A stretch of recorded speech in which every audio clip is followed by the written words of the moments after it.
দেখো বন্ধুরা, এখানে আমি তেলটা গরম বসিয়ে দিয়েছি। এটা কিন্তু সর্ষের তেল, সাদা তেল না। আমাদের বাড়িতে সর্ষের তেলটাই আমরা বেশি পছন্দ করি। এই দেখুন দিচ্ছি। এগুলো কী বলো তো, তোমাদের আগের ভিডিওতে আমি দেখছিলাম কী করে আমি সুজির নাড়ু করি, ঠিক সেই নাড়ুগুলো এখন আমি তেলে ভাজা করছি। তেলে ভেজে এগুলোকে লাল লাল করে ভেজে তুলে নেব। এই নাড়ুর রেসিপিটা কেমন লাগলো কমেন্টে জানাবে। কিন্তু আমার মেয়েরা যখন বায়না করে তখন আমি এভাবেই করে দিই। এই দেখো কী সুন্দর লাল লাল করে ভাজা হয়ে গেছে।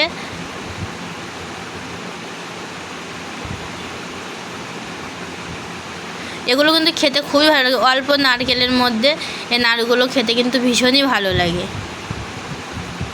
এই দেখো বন্ধুরা, হয়ে গেছে। ভালো লাগলে লাইক কমেন্ট শেয়ার করে পাশে থাকো। আর তোমাদের তো এটা আমি এক হাত দিয়ে ভেঙে দেখাতে পারছি না, কিন্তু তবুও দেখো দেখাচ্ছি ভেঙে। ঠিক আছে, কী সুন্দর ভিতরটা, খুব সুন্দর হয়েছে।